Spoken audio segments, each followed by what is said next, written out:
going to show you guys my minimalist makeup routine. Minimalism, right? Is that what it is? Has been so popular nowadays, which I super duper appreciate because I should probably be a little bit more minimalistic. If you have not seen my minimalist skincare routine, I will leave it in the screen so you can check that out.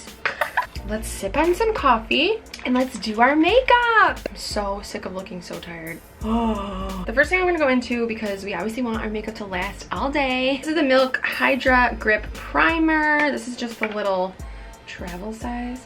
I don't even do a full pump of this. I just do half of a pump because the littlest bit goes such a long way. Do I say that in every single video? It's just true. That means you don't have to use as much product and it lasts longer. With this primer, you're gonna wanna let it sit because it's sticky and you don't wanna just go right into your foundation. We're gonna let this sit for just a little bit. I'm gonna go get a Hydra facial for the first time. I might vlog it for you guys. Let me know if that's actually something you would want to see. When I try to go for a minimalist kind of makeup look, I typically like to use something that is really lightweight and is more of a sheer to medium coverage. This is the Eyeshadow Urban Environment Tinted UV Protector. This has SPF 43, which is fantastic. I have mine in the shade 2. They don't really come in a lot of shades, which is really disappointing. I like to apply this with my hands because I think that it gives a better look to the skin. It looks way more natural.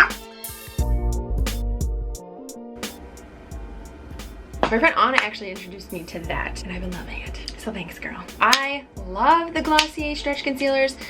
They are so good. If you have dry skin, just be a little bit careful because sometimes I find that if I don't prep my skin well enough, these can cling to dry patches even though they are such an emollient, hydrating kind of concealer. Make sure that you prep the skin well enough. Use an exfoliator before you go into your makeup because skin prep is so important. I have the shade dark and medium. Medium is what I use underneath my eye. A lot of the time, since my skin tone does fluctuate, I'll mix these two. I'll mix medium and dark, and I'll use the Real Techniques buffing brush. So I'll just dip it into here, dip it into this one, and just go around my face where I need the coverage.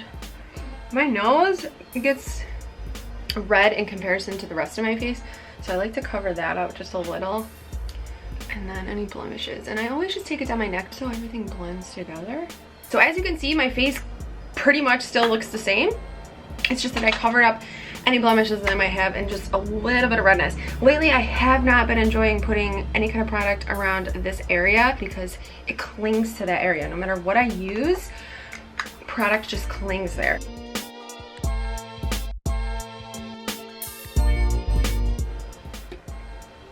I just love when the darkness just disappears. I do set my face with powder in the areas that I need powder. I don't put powder all over my face because I do have dry skin. Now, if you do have dry skin, don't worry, you can still use powder. It's just that you have to find the perfect formula for you. I've tested out a lot of powders, and girl, some of them have looked horrific, and then there's some that look fantastic. I will show you my favorite drugstore powder after I finish the rest of the face because that one's a keeper. This is the Hourglass Illumi Sheer Color Trio in the shade Sunset. I got really nervous because I thought that this was a limited edition, but thank God it is not. This formula cannot be beat. I am determined to find something in the drugstore that is equivalent to this. So once I do find that, I will totally let you guys know because this is way too expensive for life. But the formula is just absolutely amazing. So I'm going to take the buffing brush. I use this buffing brush for literally everything. Oh my God, it's so beautiful. I love it so much. Then we're gonna go into the blush, which is a really nice coral, warm toned blush, which is perfect for literally all seasons. I love this brush for highlight. This is like that Tarte Unicorn collection.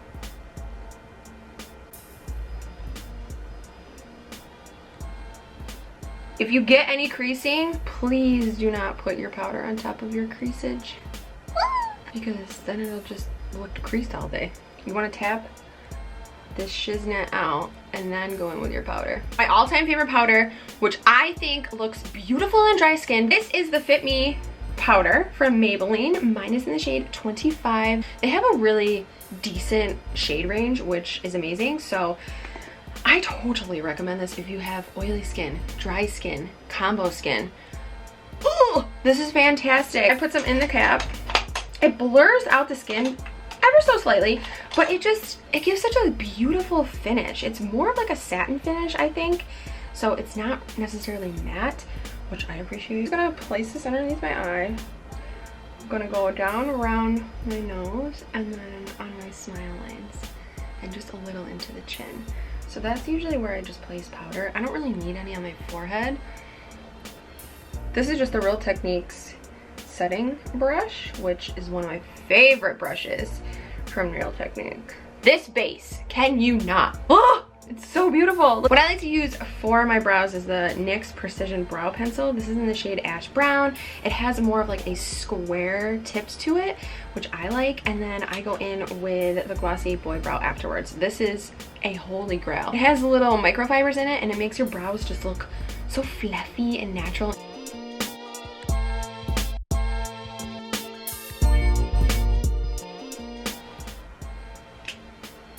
Now that the brows are on, I'm gonna go into the eyeballs. I always use this Wet n Wild Photo Focus Primer. If you have oily eyelids, like I do, I find that this works fantastic. The only issue that I have with this is if you apply too much and if you don't blend it out all the way, then it's going to look really patchy underneath your eyeshadows. So what I like to do is take just a little bit, blend it into my finger real quick, and then just tap it right where I get oily, which is generally the crease. I don't like to bring the eyeshadow primer into the inner corner because it'll look patchy. I just like to keep it out here and just tap it into the eyeball. My favorite palette of probably a life. This is the Urban Decay Naked Basics palette. I found this at Nordstrom. If I can find it anywhere, I will leave it in the description box down below. All of the products that I will be using today will be linked in the description box down below, so make sure that you check that out. I take this brush from like a Smashbox palette, but any kind of brush this size will do, and I go into Naked 2 and Faint, which are these two brown colors right here. I mix both of those together, literally start at my lash line and go right into the crease. That's literally all I do.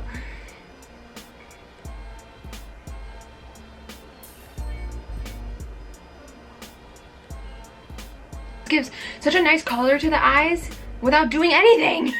I think that my eyes look better when my lash line is lined with black. So this is the shade Crave. I'm actually going to take that on a angled brush, but if you feel like you don't need black on your upper lash line, then just skip this step. And then we go into the lower lash line and do the exact same thing. This is my favorite mascara right now. This is the Essence Lash Princess Sculpted Volume Mascara. I could probably do this makeup look within 5 minutes if I wasn't talking to you guys, but I like talking to you guys, so it's okay. Lip that I like to just throw on and I don't even need any kind of mirror is this Appleberry Lip Oil. Look at this color. It's literally like a cherry kind of popsicle. Just makes your lips look so juicy. This is my take on a minimalist makeup routine, and you just look put together and beautiful. Thank you so much for watching this video. I hope you guys enjoyed. Give it a thumbs up if you liked it. If you haven't subscribed, please make sure that you do. It'll mean everything to me. Until next time, I will talk to you guys later.